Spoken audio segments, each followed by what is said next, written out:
This wasn't an ordinary love story. There were no screams, only silence. No tears, only pride. When they stood face to face, it wasn't just a man and a woman. It was two empires colliding. One heart wanted love, the other demanded victory. And somewhere between respect and control, between softness and power, their relationship began to bleed. Because when royalty loves, it's intense. And when ego leads, love doesn't survive, it surrenders. They were both born to rule, not kingdoms of land, but kingdoms of self-respect, dignity, and ambition. He carried authority in his steps, she carried grace in her silence. When they fell in love, the world called it a fairy tale, a king and a queen choosing each other. But nobody considers what happens when two crowns try to sit on the same throne.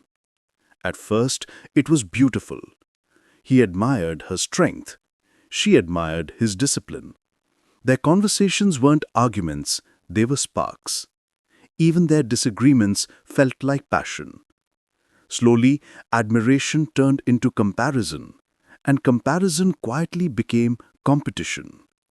He wanted to lead, she refused to follow blindly. She wanted understanding, he offered control instead. This is where royal ego was born. Royal ego doesn't shout, beg, or apologize easily. It stands tall even when wrong. And when two royal egos collide inside love, the fight is never about small things. It's about one question: who will bow first? And true royals never bow. He felt disrespected when she questioned his decisions. She felt unseen when he ignored her feelings.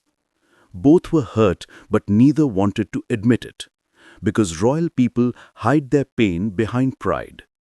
And love began suffocating in the middle of their unspoken wars. She wanted him to choose love over power just once. He wanted her to choose loyalty over freedom just once. But love kept losing again and again to ego. Their fights became quiet, not loud. No shouting, no tears. Cold words, long pauses, late replies, and the most dangerous weapon of all, silence. Silence where love used to live. Inside, she was breaking, but outside, she smiled like a queen. Inside, he was exhausted, but outside, he stood like a king. Two lonely rulers sharing the same bed. Royal love is deep. It doesn't fade easily. It waits, it hopes, it forgives even when wounded. But royal ego? It only knows how to protect itself, even if that protection destroys everything else. And one day, the fight wasn't even a fight. It became a decision. She stopped explaining.